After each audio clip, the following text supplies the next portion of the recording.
करेंगे क्या भरत जी?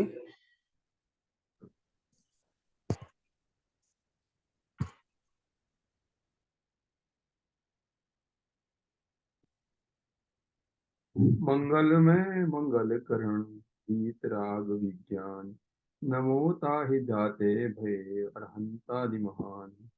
करि मंगल करि हो महाग्रंथ करण को काज, जाते मिले समाज सब पावे निज पद राज। नमो हरिहंताण नमो सिद्धांत नमो हरिहर नमो ज्ञान नमो लोय सब श्रवण में स्परिणो करो सब पापा मंगलम सब से कम हो।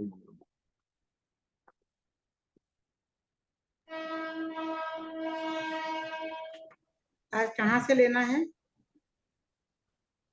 83 पे मेरे ख्याल से यहाँ यह प्रश्न है कि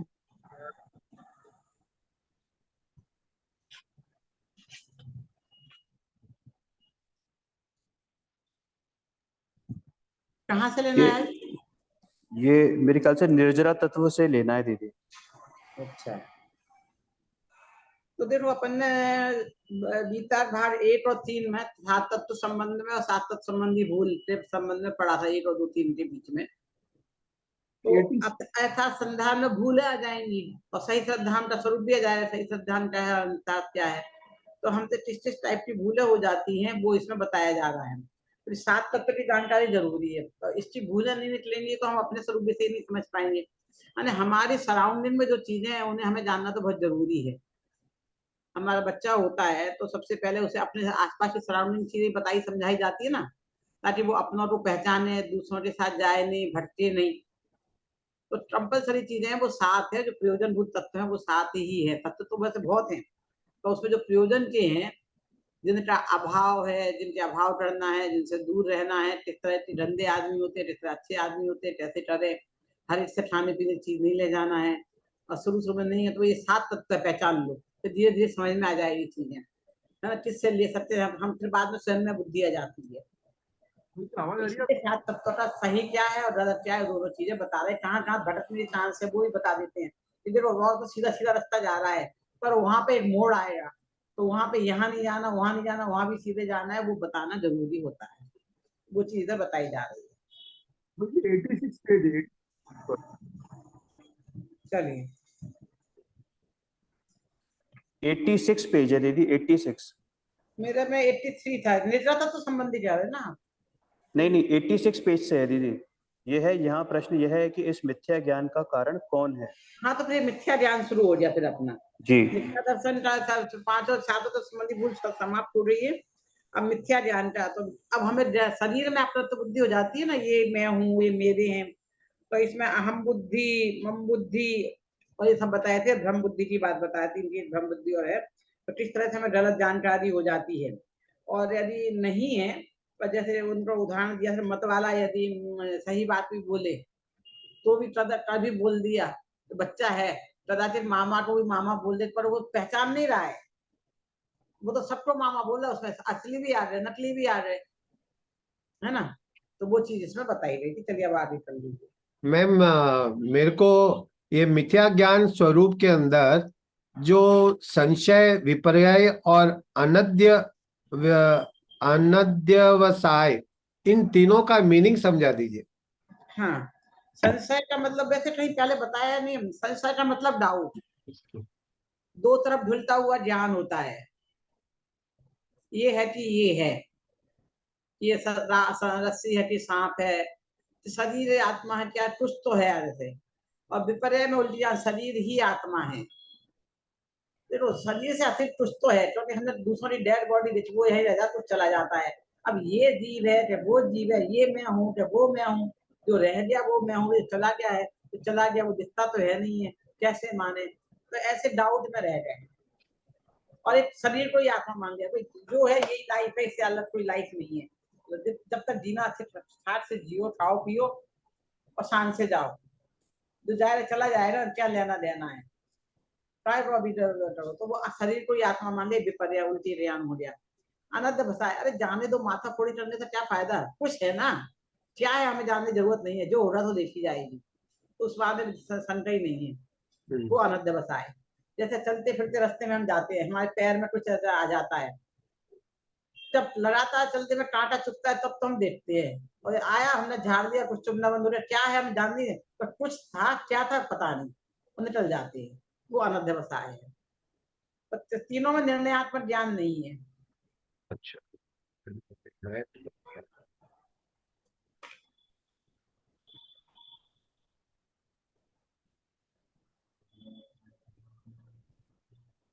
और इनकी डेफिनेशन परमाणु प्रवेश का भाग 3 में या 2 में कहीं लिखी भी होगी, आगे आने भी वाली रहती, सब जगह आती है। आपका परीक्षा मुक्त पढ़ी नहीं? अच्छा, बाद में परीक्षा मुक्त। ये आपका द्रव्य संग्रह में भी था दीदी, द्रव्य संग्रह में। हाँ, उसका स्क्रीनशॉट शेयर कर दूंगा मैं, उसमें डिटेल में दे रखा है काफी। हाँ ठीक, चलिए आगे अब चल लीजिए। बढ़ते हैं 86 पेज। बीच में है कि यहाँ प्रश्न है कि इस मिथ्या ज्ञान का कारण कौन है। समाधान: मोह के उदय से जो मिथ्यात्व भाव होता है सम्यक्त नहीं होता, वह इस मिथ्या ज्ञान का कारण है। जैसे विष के संयोग से भोजन को भी विष रूप कहते हैं, वैसे मिथ्यात्व के संबंध में ज्ञान है सो मिथ्या ज्ञान नाम पाता है। क्या बताया कि जैसे हम कितना ही पढ़ लें, लेकिन यदि हमने आत्मा को नहीं पढ़ा, मतलब आत्मा को नहीं जाना, आत्मानुभव नहीं हुआ, यानी सम्यक दर्शन नहीं हुआ, तो कुछ कितना भी ज्ञान अर्जित कर लें, वो सारा का सारा ज्ञान मिथ्या ज्ञान है। क्योंकि ज्ञान शास्त्रों से नहीं मिलता, ज्ञान मेरा स्वभाव है, मुझे अपने से मिलता है ना।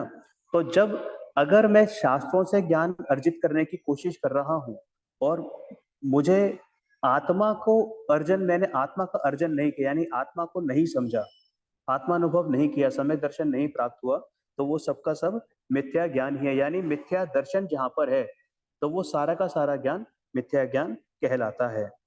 यहाँ कोई कहे कि ज्ञानावरण को निमित्त क्यों नहीं कहते। समाधान: ज्ञानावरण के उदय से तो ज्ञान के अभाव रूप अज्ञान भाव होता है।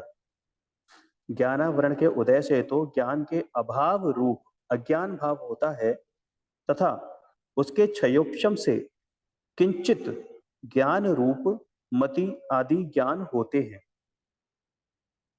यदि इनमें से किसी को मिथ्या ज्ञान, किसी को सम्यक ज्ञान कहें, तो दोनों ही भाव मिथ्या दृष्टि तथा सम्यक दृष्टि के पाए जाते हैं।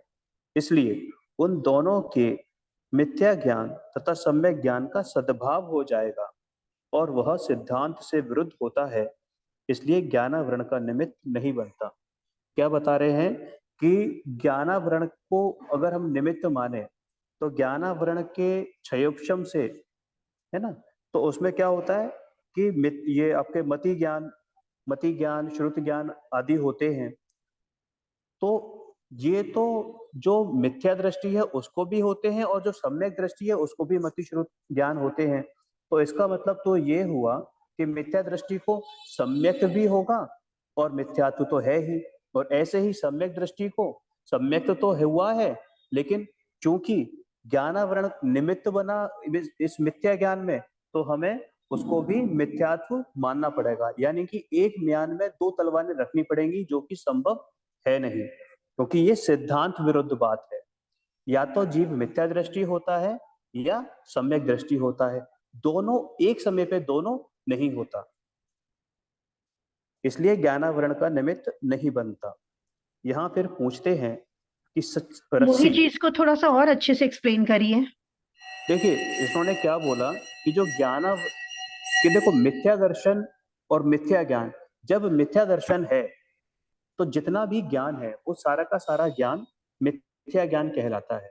लेकिन जब सम्यक दर्शन है तो उसने चाहे वो अनपढ़ ही क्यों ना हो। अब शेर की पर्याय में भगवान महावीर स्वामी जब शेर की पर्याय में थे तो उनको कोई ABCD क ख ग आता था? नहीं आता था, शास्त्र भी नहीं पढ़े थे।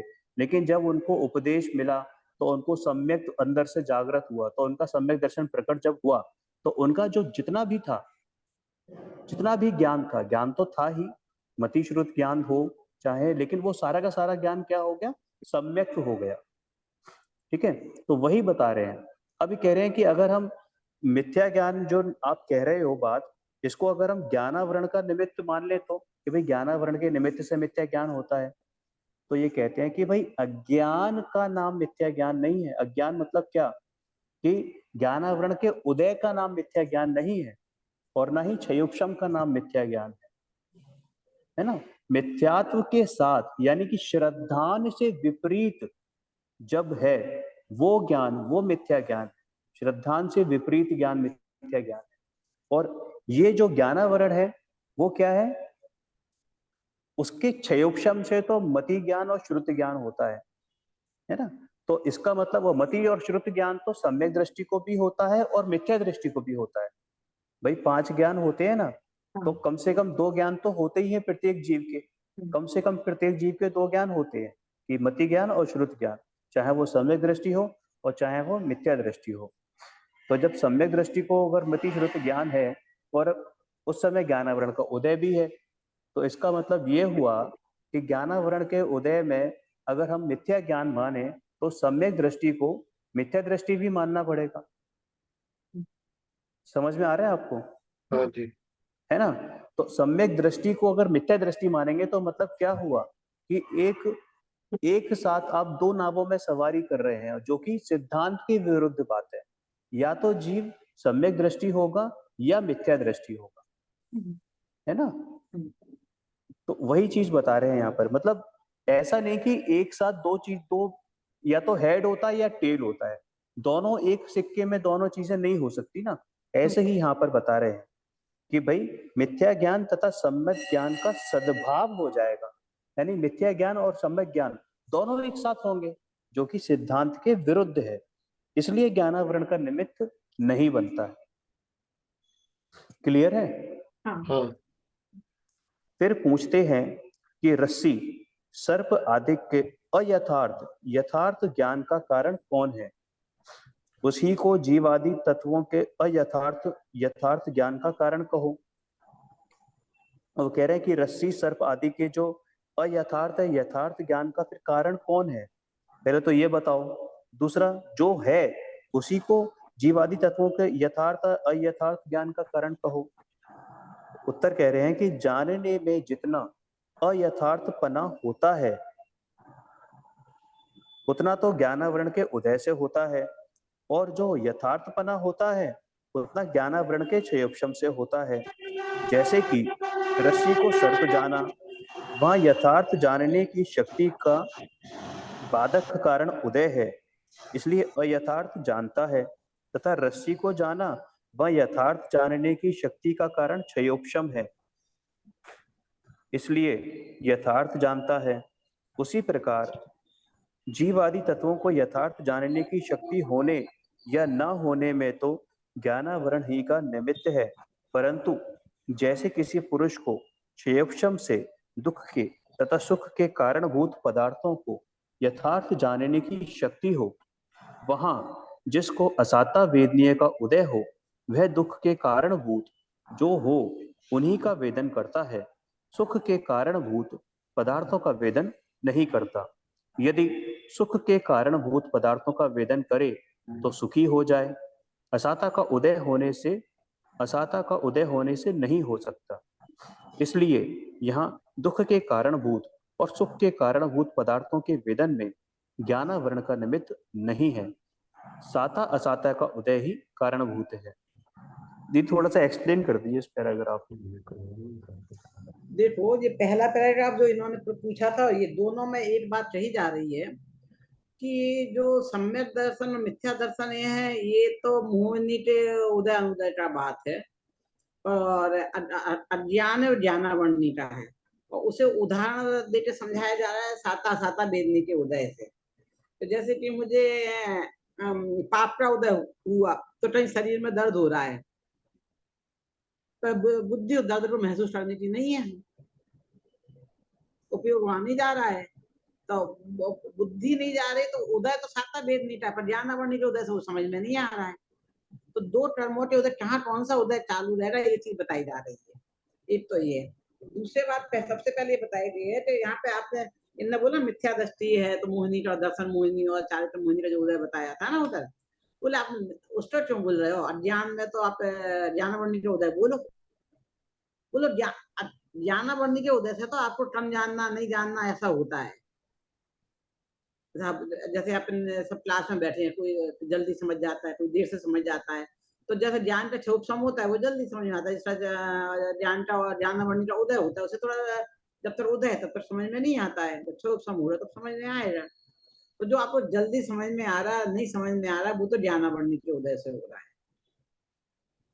और जो विपरीत ज्ञान आत्मा संबंधी विपरीत ज्ञान है, आत्मा में अनुभूति, वो दर्शन मोह के उदय से हो रही है। ये दो चीजें पहले पैराग्राफ में बताई थी, जिसमें आपने शेर का उदाहरण दिया था वो वाले में, ठीक है। तो वो क्या हम रस्सी को सर्प जाने सर उससे अंतर नहीं पड़ता है, हमारा सिद्धांत सही हो गया ना, फिर कुछ भी कहते रहे उसे। जैसे हमें बड़े हो गए, सबको पता है किसका क्या रिश्तेदारी है, फिर कोई आए तो उन्हें मामा बोला, क्योंकि वो जरूरत मामा है। तो हम जान बूझ कर बोल रहे हैं तो समझ कर बोल रहे हैं तो चलता है, और ना समझे बोलते तो नहीं चलता है। तो बच्चे का ज्ञान का होता है तो बच्चा ना समझे बोल रहा तो नहीं चल रहा है, वो समझ नहीं रहा है, बोल नहीं रहा है, मान भी रहा है। मानने से इनकार है, बोलने से इनकार नहीं है। तो ये बात हुई। अब ये कह रहे हैं जानने में जितना यथार्थपना आता है वो तो जानना पड़ने की सही समझ है। जैसे कि एक क्षयोपम बहुत अच्छा है पर वो वकील बहुत अच्छा है, डॉक्टर बहुत अच्छा है पर वो मिथ्या दृष्टि हो सकता है। और एक क्षयोपम बहुत कम है, उसे कुछ भी नॉलेज नहीं है दुनियादारी कुछ भी, पर आत्मा का सही स्वरूप समझते हैं। जैसे भूत में निराश का उदाहरण आता है तो वो सम्यक दृष्टि है, पर आत्मा को सही समझ लिया है। तो जो इन्होंने शेर का उदाहरण दिया, शेर भी सम्यक दृष्टि हो सकता है, उसे और सब ज्ञान है कि नहीं है। वहां पर हम कितने बड़े ज्ञान हो मिथ्या दृष्टि हो सकते हैं, मतलब कोई बहुत बड़ा वैज्ञानिक है कोई भी है, पर आत्मा की सही समझ नहीं है, आत्मा को मानते नहीं, तो वो मिथ्या दृष्टि हो सकते हैं। अब इसी बात को इसमें इसे बता रहे हैं कि जैसे कि दीवार तत्व रेखा जाए शक्ति होने ना हो तो ज्ञानावरण का निमित्त है, किसी को जान रहे नहीं जान रहे हैं। परंतु जैसे किसी को क्षय से दुष्ट सुष्टे कारण पदार्थ रेखा जाए शक्ति तो हो, हम जान सकते दुष्टि कारण सुष्टि कारण, पर जिसको असाता वेदी का उदय हो दुष्टि कारण वो जो उन्हीं का विधन करता है। असाता का उदय होगा तो दुख कोई जानेगा, साता का होगा तो सुख कोई जानेगा। तो उससे ना इसे एक्सप्लेन किया है। तो दुख के वेदन में और सुख के वेदन में ज्ञानावरण निमित्त नहीं है, वो साता साता निमित्त है। और जानकारी जो हो रही है वो उसमें ज्ञानावरण होता है। इसी प्रकार मिथ्यात्व का उदय होता है तो प्रयोजनभूत का वेदन है। अप्रयोजनभूत को हम जानते हैं, प्रयोजनभूत को नहीं जानते हैं। और जब उसका क्षयोपम होता है तो अप्रयोजनभूत को जाने तो सम्य दर्शन हो जाए, प्रयोजनभूत को जान लेंगे हम, परंतु मिथ्यात्व का उदय पर जान नहीं सकते हैं। इसलिए यहाँ प्रयोजनभूत अप्रयोजन पदार्थों को जानने में ज्ञानावरण का निमित्त नहीं है, मिथ्यात्व का उदय या अनुदय ही कारणभूत है। तो ये मिथ्यात्व का उदय अनुदय कारणभूत क्यों है, ये समझाने के लिए सारी चीजें दी है, और साता साता का उदाहरण द्वारा समझाया है। तो एक सिद्धांत को समझाने के लिए दूसरा सिद्धांत दे दिया, उसमें उदाहरण सिद्धांत को उदाहरण द्वारा समझा दिया है। तो दो चीजें मैं बता दी गई हूँ, समझ में आया। मतलब जो 8 टर्म है कहाँ किसका उदय माना जाएगा किसका नहीं, ये चीज यहाँ पे क्लियर कर रहे हैं। और हमें बस यही डाउट होता है, ऐसे प्रश्न जाते हैं। हम अपन कई बार बोल देते हैं अंतराय का, हम दर्शन करने गए अंतराय का उदय था तो हमें दर्शन नहीं मिले, हमें समझ में नहीं आया अंतराय का उदय था। तो अंतराय के उदय से समझ में नहीं आया, ज्ञानावरणी का उदय था, दर्शनावरणी का उदय था। दर्शन में नहीं समझने में ज्ञानावरणी का था, हम अंतराय कह देते हैं। अंतराय तो दान लाभ भोग में आता है। ये चीज बताई जा रही है, समझ में क्लियर हुआ? जी दीदी। सबको हो गया? जी दीदी। ठीक है, आगे चल। जी, उसी प्रकार जीव में प्रयोजन भूत जीवादि तत्व तथा अप्रयोजन भूत अन्य को यथार्थ जानने की शक्ति होती है। वहां जिसके मिथ्यात्व का उदय होता है वह तो अप्रयोजन भूत हो उन्हीं का वेदन करता है, जानता है, प्रयोजन भूत को नहीं जानता।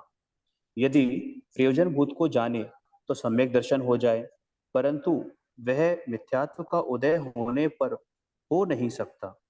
इसलिए यहाँ प्रयोजन भूत और अप्रयोजन भूत पदार्थों को जानने में ज्ञानावरण का निमित्त नहीं है, मिथ्यात्व का उदय अनुदय ही कारणभूत है। यहाँ ऐसा जानना कि जहाँ एक इंद्रिय आदिक में जीवादिक तत्वों को यथार्थ जानने की शक्ति ही ना हो, वहां तो ज्ञानावरण का उदय है और मिथ्यात्व के उदय से हुआ मिथ्या दर्शन इन दोनों का निमित्त है।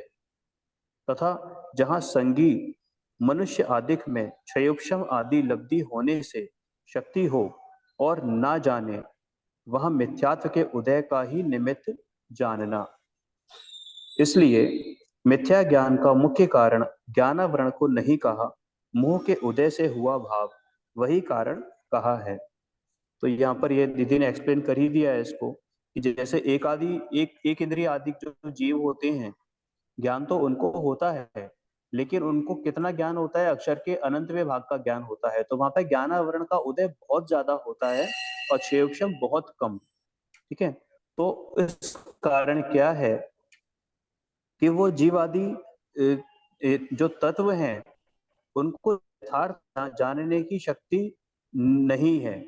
ठीक है, और चूंकि उनको मिथ्या दर्शन है, तो मिथ्यात्व के उदय से हुआ मिथ्या दर्शन ये इन दोनों का निमित्त है। तथा जहां संगी मनुष्य आदि में, यानी कि जो मनुष्य आदि या जो संगी पंचेंद्रिय जीव हैं, उनमें क्षयोक्षम होते ही है, तो क्षयोक्षम लब्धि आदि होने से शक्ति हो और ना जाने, मतलब हमें ये सामर्थ्य तो है कि हम सब जान सकते हैं पढ़कर और प्रयोजन भूत को अनुभव करके, ये सब हमें शक्ति है, ये हम जान सकते हैं, लेकिन फिर भी ना करें तो वहां पर क्यों है? वहां पर मिथ्यात्व का उदय ही निमित्त जानना। इसलिए मिथ्या ज्ञान का जो मुख्य कारण वो ज्ञानावरण का निमित्त नहीं है, बल्कि मिथ्या दर्शन ही है, यानी कि मोह का उदय, दर्शन मोह का उदय ही कहा जाता है। यहाँ फिर प्रश्न है कि ज्ञान होने पर श्रद्धान होता है, इसलिए पहले मिथ्या ज्ञान कहो बाद में मिथ्या दर्शन कहो। तो उसका उत्तर दिया है तो ऐसा ही कि जाने बिना श्रद्धान कैसे हो, परंतु मिथ्या और सम्यक ऐसी संज्ञा, संज्ञा मतलब नाम, ऐसी संज्ञा ज्ञान को मिथ्या दर्शन और सम्यक दर्शन के निमित्त से होती है।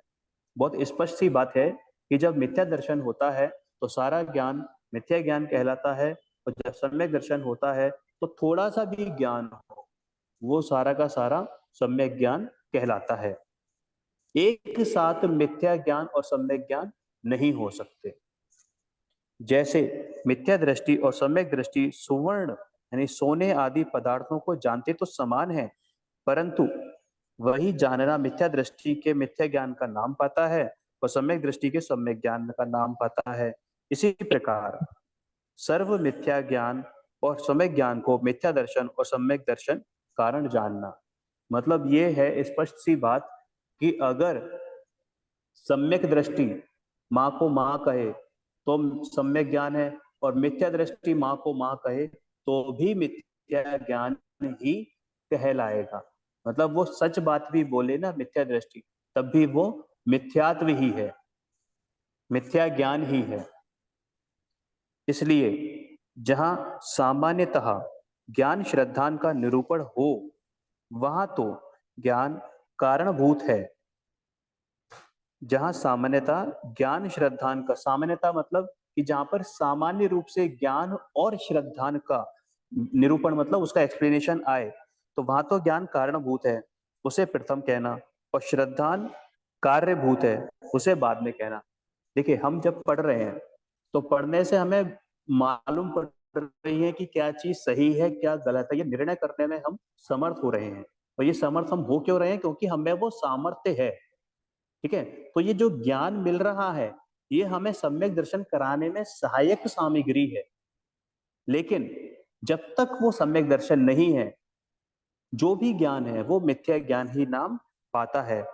वही बता रहे हैं कि जो श्रद्धान है वो कार्यभूत है, यानी कि ज्ञान के बाद श्रद्धान होता है, यानी सम्यक ज्ञान ज्ञान के बाद श्रद्धान होता है। मतलब क्या कि श्रद्धान जब हमारा ज्ञान निर्मल होता है तब हमारा क्या होता है? श्रद्धान होता है। लेकिन श्रद्धान जैसे ही होता है तो जो पहले वाला ज्ञान था वो सारा का सारा क्या नाम पाता है? सम्यक ज्ञान नाम पाता है।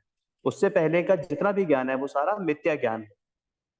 तो वही बता रहे कि ज्ञान तो कारणभूत है और जो श्रद्धान है वो कार्यभूत है, तथा जहां मिथ्या सम्यक ज्ञान श्रद्धान का निरूपण हो वहां श्रद्धान कारणभूत है।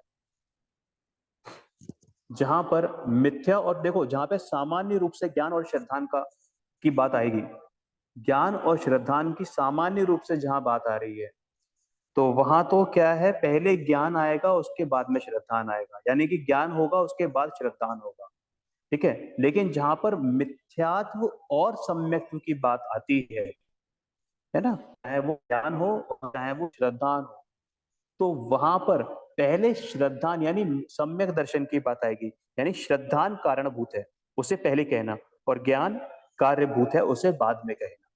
फिर प्रश्न यह है कि ज्ञान श्रद्धान तो युगपत होते हैं, उनमें कारण कार्यपना कैसे कहते हो? वह हो तो वह हो, इस अपेक्षा कारण कार्यपना होता है। वह हो तो वह हो, यानी कि ज्ञान हो तो श्रद्धान हो, और श्रद्धान हो यानी सम्यक श्रद्धान हो तो सम्यक ज्ञान हो, ऐसे कारण कार्यपना होता है। जैसे दीपक और प्रकाश युगपत होते हैं, तथापि दीपक हो तो प्रकाश हो, इसलिए दीपक कारण है और प्रकाश कार्य है। उसी प्रकार ज्ञान और श्रद्धान के मिथ्या दर्शन और मिथ्या ज्ञान के बाद सम्यक दर्शन और सम्यक ज्ञान के कार्य जानना, ये तीन चीजें हो गई। अगर ज्ञान श्रद्धान की बात करते हैं तो ज्ञान कारणभूत है और श्रद्धान कार्यभूत है, लेकिन जब मिथ्या ज्ञान की बात करते हैं तो उसमें क्या होगा, मिथ्या ज्ञान मिथ्या दर्शन और दर्शन समय ज्ञान की बात करते हैं तो उसमें श्रद्धान पहले आएगा और ज्ञान बाद में आएगा, यानी कि श्रद्धान कारण रूप है और ज्ञान कार्य रूप है। कार्य का मतलब रिजल्टेंट और कारण मतलब जिस प्रोसेस से गुजर रहा है, जो है वो करेगा। फिर प्रश्न यह है कि सम्यक दर्शन के संयोग से ही मिथ्या ज्ञान नाम पाता है। मिथ्या दर्शन के संयोग से ही मिथ्या ज्ञान नाम पाता है, तो एक मिथ्या दर्शन को संसार का कारण कहना था, मिथ्या ज्ञान को अलग किस लिए कहा? समाधान, ज्ञान ही की अपेक्षा तो मिथ्या दृष्टि और सम्यक दृष्टि के क्षयोक्षम से हुए यथार्थ ज्ञान में कुछ विशेष नहीं है, तथा वह ज्ञान केवल ज्ञान में भी जा मिलता है कि ज्ञान की अपेक्षा तो मिथ्या दृष्टि और सम्यक दृष्टि के क्षयोक्षम से हुए यथार्थ ज्ञान में कुछ विशेष नहीं है, तथा वह ज्ञान केवल ज्ञान में भी जा मिलता है। जैसे नदी समुद्र में मिलती है, इसलिए ज्ञान में कुछ दोष नहीं है। ज्ञान की अपेक्षा तो मिथ्या दृष्टि और सम्यक दृष्टि के क्षयोक्षम से हुए यथार्थ ज्ञान में कुछ विशेष नहीं है, वह तो ज्ञान केवल ज्ञान में भी जा मिलता है। जैसे नदी समुद्र में मिलती है, इसलिए ज्ञान में कुछ दोष नहीं है, परंतु क्षयोक्षम ज्ञान जहां लगता है वहां एक गेय में लगता है, और इस मिथ्या दर्शन के निमित्त से वह ज्ञान अन्य गेयों में तो लगता है, परंतु प्रयोजन भूत जीवादि तत्वों का यथार्थ निर्णय करने में नहीं लगता, सो यह ज्ञान में दोष हुआ, इसे मिथ्या ज्ञान कहा।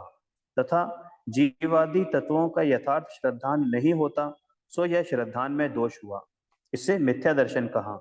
ऐसे लक्षण भेद से मिथ्या दर्शन मिथ्या ज्ञान को भिन्न कहा। ये थोड़ा सा इसको एक्सप्लेन कर दीजिए एक बार।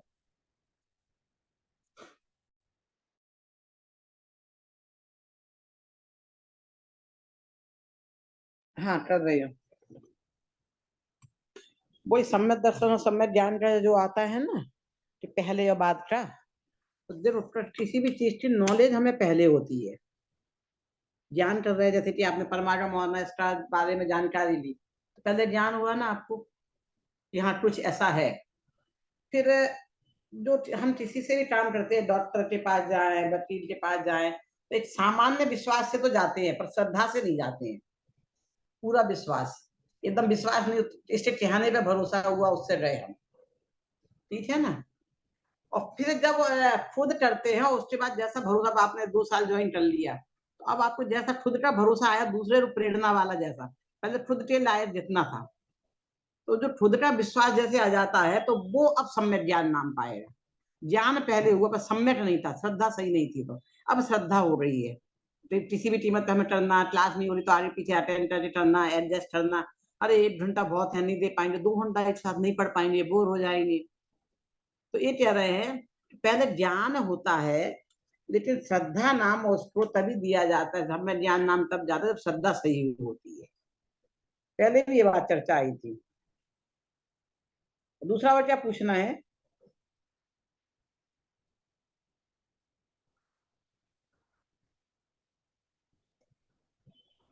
मतलब पहले सम्यक दर्शन क्यों कहते, सम्यक ज्ञान क्यों कहते? ज्ञान पहले होता है। नहीं, ये एक चीज पूछना है दीदी, 88 पेज नंबर पर जो ये प्रश्न है कि मिथ्या दर्शन के संयोग से मिथ्या ज्ञान, ये तो समझ में आ गया। इसमें जो समाधान दे रखा है यहाँ पर, ये थोड़ा सा एक्सप्लेन कर दीजिए। शैयुक्षम वगैरह जो लिखा हुआ है ना, शैयुक्षम कौन ज्ञान, सा? ये पेज नंबर 88 पर समाधान। 3rd paragraph. अच्छा अच्छा।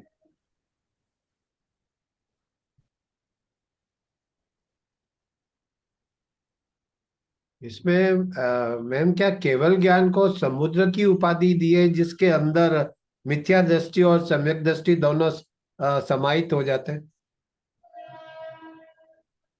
हाँ हाँ हाँ हाँ, मिथ्या दर्शन नहीं, ये कह रहे हैं कि जैसे नदियां समुद्र में जाके मिल जाती, नदी का पानी उसमें कुछ नहीं है, तो ऐसे ज्ञान के ही अपेक्षा मिथ्या दृष्टि और सम्यक दृष्टि के क्षयोक्षम से यथार्थ ज्ञान कुछ विशेष नहीं है। जो नॉर्मल संसार का ज्ञान है उसका कोई विशेष नहीं, जो जैसी वैसी जानते हैं ना, तो चाहे वो मिथ्या दृष्टि का ज्ञान हो और सम्यक दृष्टि का ज्ञान हो, दोनों समान ही है। अच्छा। क्षयोक्षम से वो यथार्थ ज्ञान में, जैसे समझा उदाहरण दूं, ये चश्मा है, इसे मिथ्या दृष्टि भी से चश्मा बोलेगा और सम्यक दृष्टि भी चश्मा बोलेगा, जी। और इसे सम्यक दृष्टि भी चश्मा बोलेगा और केवल ज्ञानी भी चश्मा जानेगा। सम्यक दृष्टि ने भी इसे चश्मा जाना, केवल ज्ञानी ने भी चश्मा जाना। ज्ञान के अपेक्षा क्या भेद रह गया? समझ रहे मेरी बात?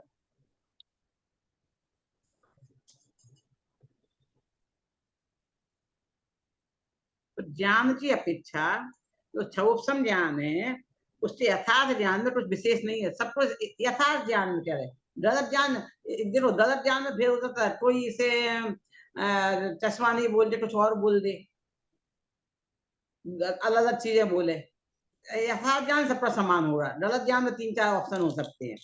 तो यह समय ज्ञान की अपेक्षा बात करें तो मिथ्या दृष्टि और समय दृष्टि के क्षयोक्षम से यथार्थ ज्ञान में कुछ विशेष नहीं है।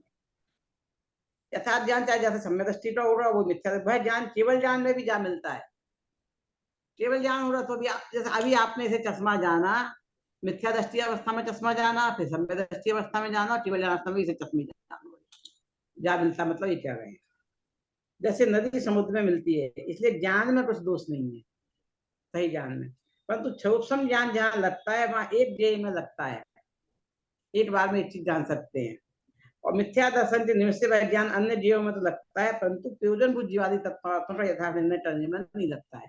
तो दुनिया दुनिया दूसरी दूसरी चीजें जानते रहते हैं। ये बच्चा है, दुनिया भरी चीजें तो जानना है, पर कोर्स ही नहीं पढ़ना चाहता है, मतलब कोर्स ही पढ़ तो फायदा होगा। तो यह ज्ञान में दोष हुआ, इसे मिथ्या ज्ञान कहा। तो ज्ञान का दोष क्या है वो बता दिया, और मिथ्या ज्ञान का है बता दिया। और जीवादि तत्वों का यथार्थ श्रद्धान नहीं होता, तो यह श्रद्धान में दोष हुआ, इसे मिथ्या दर्शन कहा है। क्या श्रद्धान का दोष है, क्या ज्ञान का दोष है? पर जब श्रद्धान का दोष हो तो सारा ज्ञान मिथ्या ज्ञान है। और वैसे हमने, जैसे मैंने चश्मे को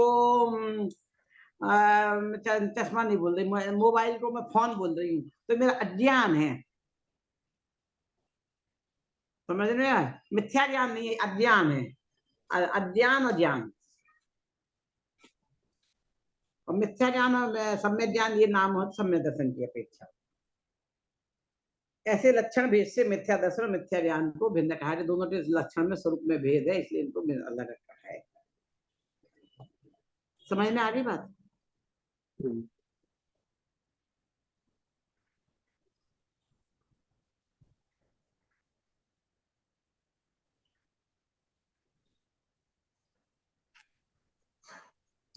मिथ्या चारित्र का स्वरूप। अब मिथ्या चारित्र का स्वरूप कहते हैं ये चारित्र। एक बार 86 पेज से अपन वापस से पढ़ करके देखें, क्योंकि थोड़ा कंफ्यूजन हो रहा है। जहाँ समाधान जो अपन ने पढ़ा था ना, ये ज्ञानावरण के उदय से तो ज्ञान के अभाव का, जी अपन एक बार रीडिंग करके आप देखिए, तो अपन देखते हैं वापस समझ में आ रहा है कि नहीं। हाँ, मैं समझ सकता हूँ, थोड़ा सा क्लिष्ट भाषा भी क्लिष्ट है थोड़ी सी, हाँ, और वो है ना, कंसेप्ट भी थोड़ा सा है, थोड़ा तो बार बार कंफ्यूजिंग है। पढ़ेंगे। हाँ, वो हाँ, होगा, उसको हम बार बार पढ़ेंगे ना। हम्म, आप एक काम कर सकते हैं, हाँ, जैसे घर पर आप पढ़िएगा इसको। हाँ, ये हाँ, ऐसा ऐसा मतलब बोलते हैं कि जब हम कोई चैप्टर पढ़ रहे हैं ना, ये वाला मूक प्रकाशक जी में खासतौर से हाँ, 4th चैप्टर या इसके हाँ, आने वाले चैप्टर, तो कम हाँ, से कम 3 से 4 बार उसका सेल्फ स्टडी करनी चाहिए हाँ, हाँ, क्लास में अटेंड करने के बाद, हम्म, तो थोड़ा सा क्लियरिटी होती ठीक है। है ना। तो इसको आप पढ़िएगा, फिर अगर कोई डाउट होता है तो फिर ग्रुप में हम लोग शेयर कर लेंगे। हाँ, मैं भी पढ़ता हूँ, आप भी पढ़िएगा, ठीक है ठीक। ना। तो फिर कल ग्रुप में फिर आप देख लेंगे, आज अपन आगे बढ़ लें तो पोर्शन कंप्लीट हो जिससे।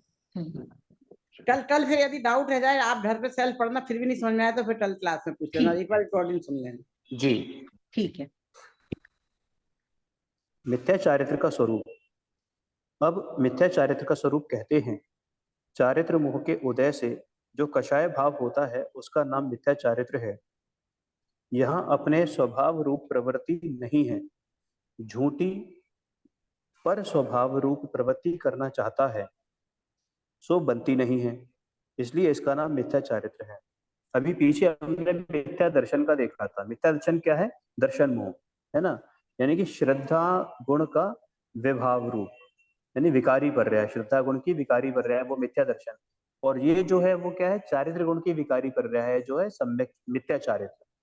तो ये चारित्र गुण का है, यानी चारित्र मोह के उदय से जो कषाय भाव है, चारित्र मोह के उदय से जो कषाय भाव है वो मिथ्या चारित्र कहलाता है।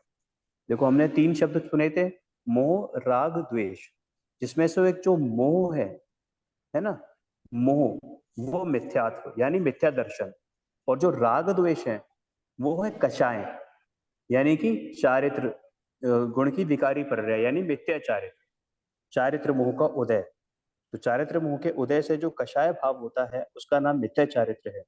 यहाँ अपने स्वभाव रूप प्रवृत्ति नहीं है, झूठी पर स्वभाव रूप प्रवृत्ति करना चाहता है, यानी कि पर स्वभाव रूप प्रवृत्ति करना चाहता है, पर रूप परिवर्तन होना चाहता है कि मैं मोहित हूँ, मैं सुंदर हूँ, मैं लंबा हूँ, मैं तगड़ा हूँ, है ना, मैं ज्ञानी हूँ, मैं अमीर हूँ या मैं गरीब हूँ।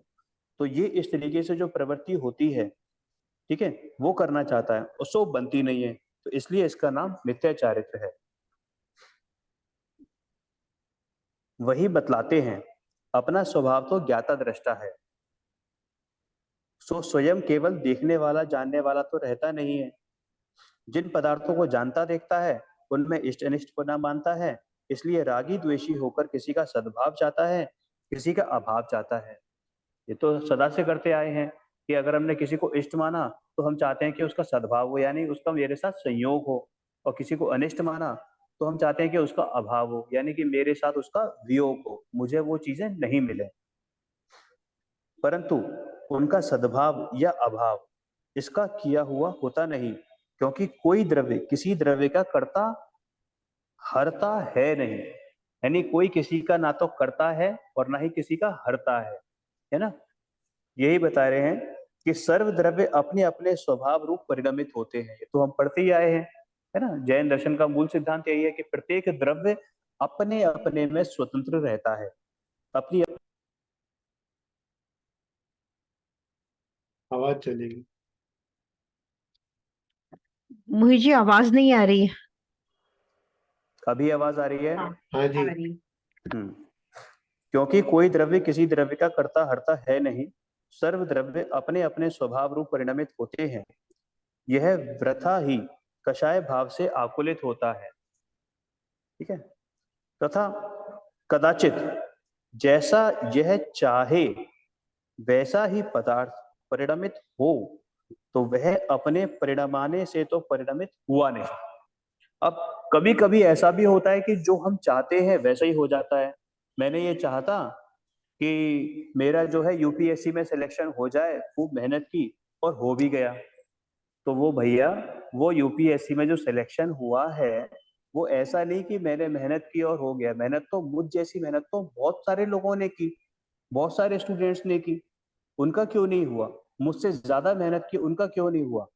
ठीक है। तो वही बता रहे हैं कि जैसे गाड़ी चलती है और एक बालक उसे धक्का देकर माने कि इसे मैं चला रहा हूं, तो वह असत्य मानता है कि उसके चलाने से चलती हो, और जब वह नहीं चलती तब क्यों नहीं चलाता।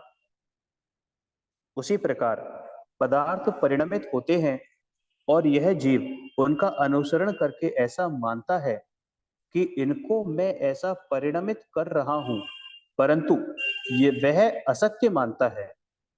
यदि उसके परिणमाने से परिणमित होते हैं तो वे वैसे परिणमित नहीं होते, तब क्यों नहीं परिणमाता। तो जैसा स्वयं चाहता है वैसे पदार्थ का परिणमन कदाचित ऐसे ही बन जाए तब होता है। बहुत परिणमन हो, बहुत परिणमन तो जिन्हें स्वयं नहीं चाहता वैसे ही होते देखे जाते हैं। इसलिए यह निश्चय है कि अपने करने से किसी का सद्भाव या अभाव नहीं होता।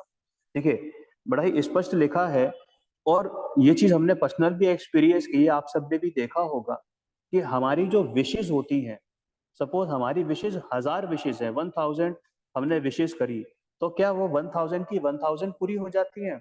अरे उनमें से कदाचित एक दो पूरी होती देखी जाती है। और अगर हम ये माने कि वो विश मेरे पूरे करने से हुई है, तो भैया वो सारी की सारी विश भी तो तूने ही करी थी और उनके लिए तूने पुरुषार्थ भी किया था, तो वो पूरी क्यों नहीं हुई?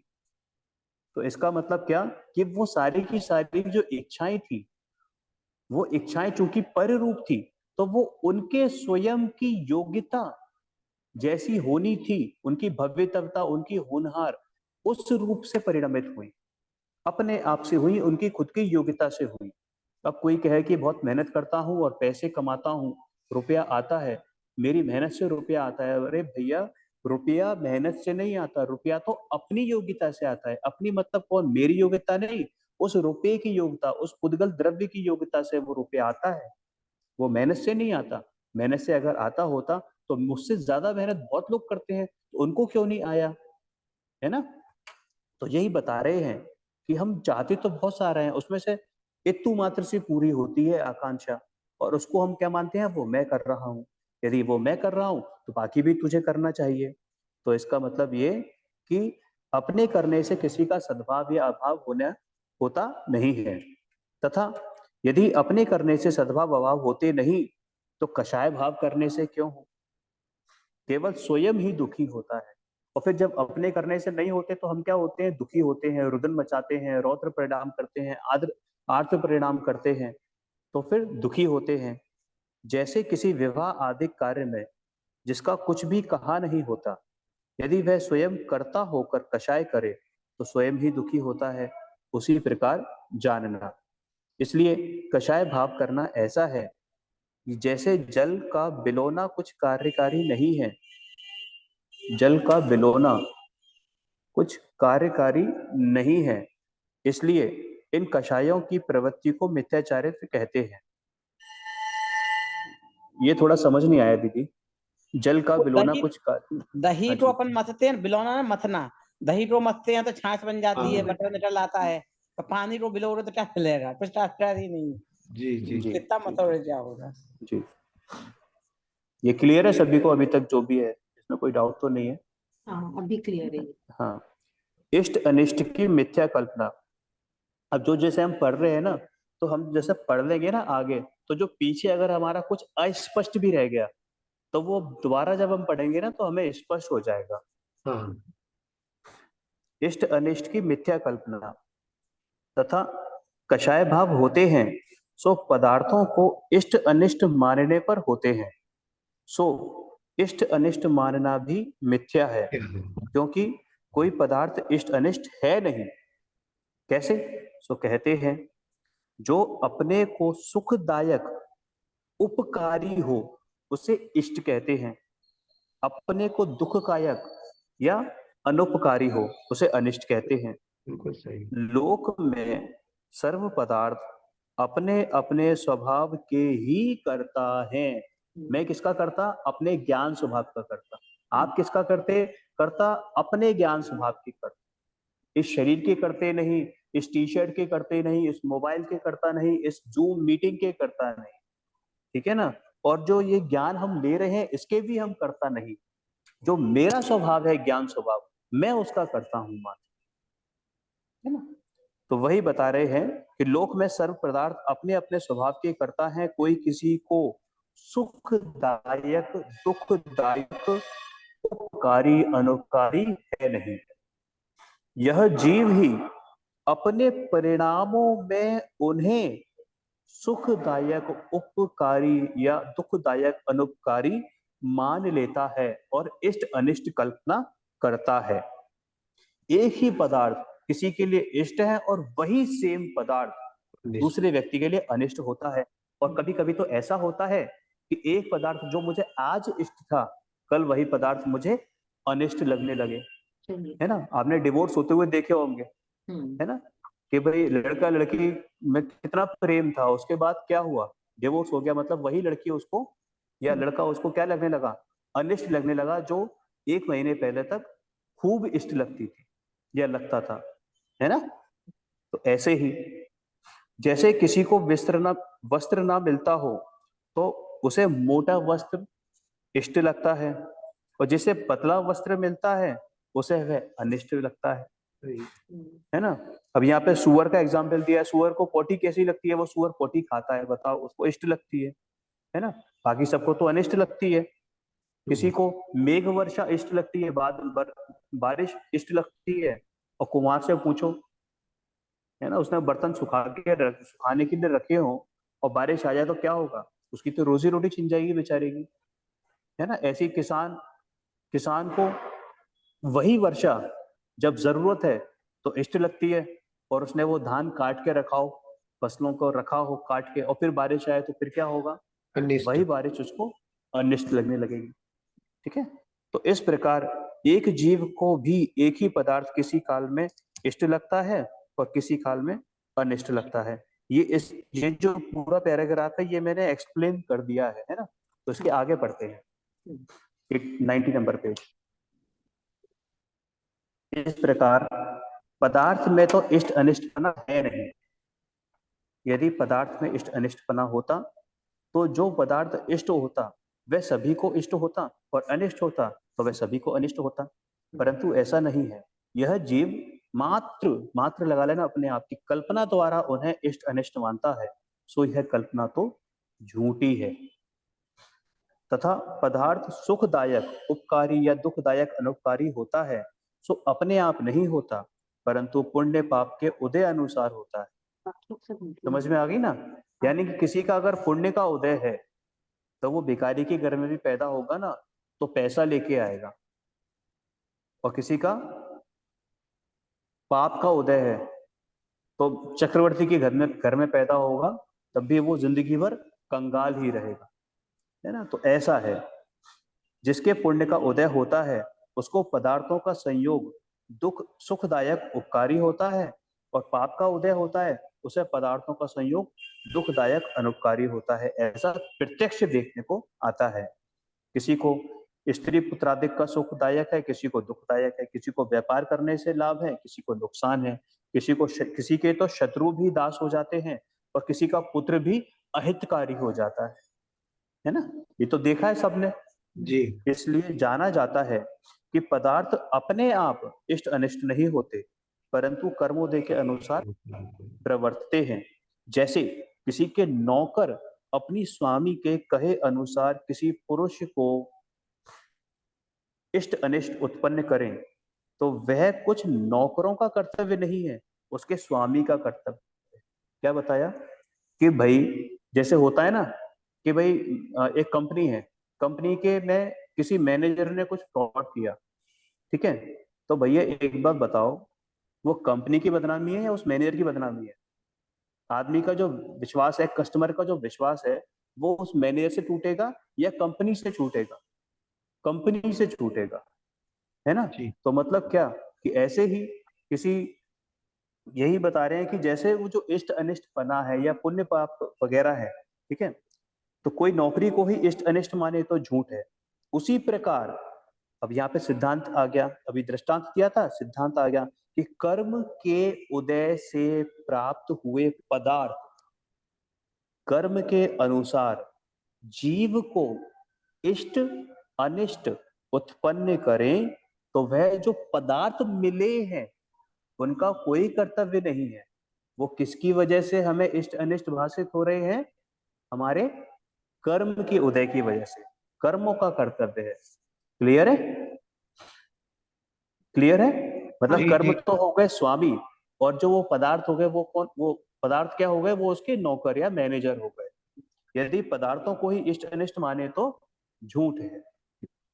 इसलिए यह बात सिद्ध हुई कि पदार्थों को इष्ट अनिष्ट मानकर उसमें राग द्वेष करना मिथ्या है।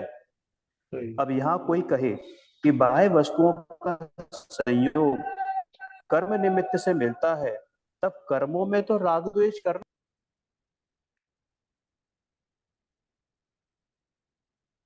जी है कि कर्म। आवाज आ रही है? हाँ आ रही है। हेलो।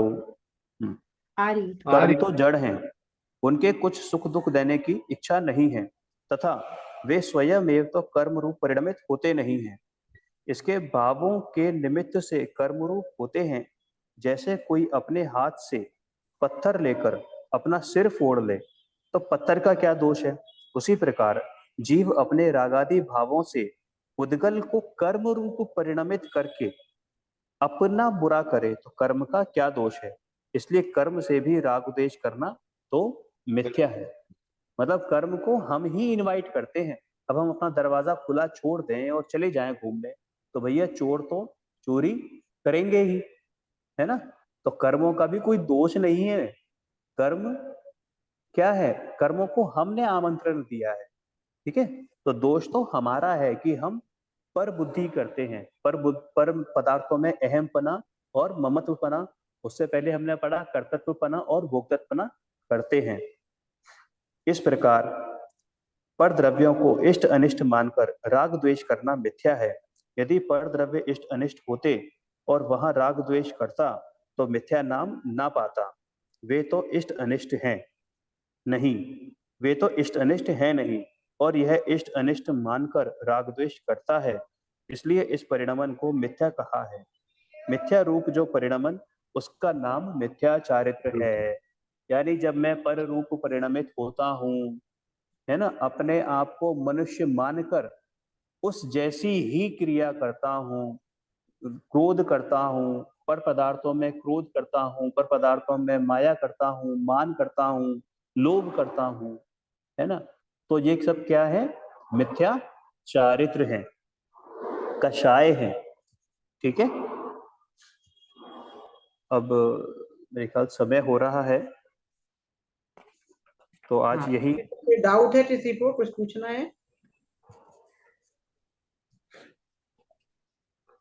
देखो इसने एक मिथ्या चारित्र क्यों बोला? बोले वस्तु तो जैसी वस्तु है, हम उसमें इष्टानिष्ट सुबुद्ध करते, वो वास्तव में खराब होती तब तो मिथ्या चारित्र नाम नहीं पाती। पर हम लोग उसमें इष्टानिष्ट कल्पना करते हैं, वस्तु इष्टानिष्ट है नहीं, इसलिए हमारी मान्यता गलत हुई, इसलिए हम उसे मिथ्या चारित्र कह रहे हैं। ये बात उन्होंने बड़ी अच्छे से स्पष्ट कर दी है।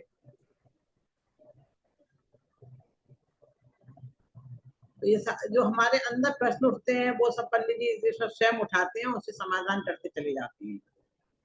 अब राग देश में जो हो रहे हैं वो कैसे होते हैं, उनका विस्तार, उससे क्या क्या प्रक्रिया चलती है, कैसे राग करते हैं, कैसे देश करते हैं, ये सब आगे भी बताने वाले, कल करेंगे इसकी चर्चा। ठीक है? ठीक है जी। निज निधि निज ने बताई, ये अनंत उपकार है उसके।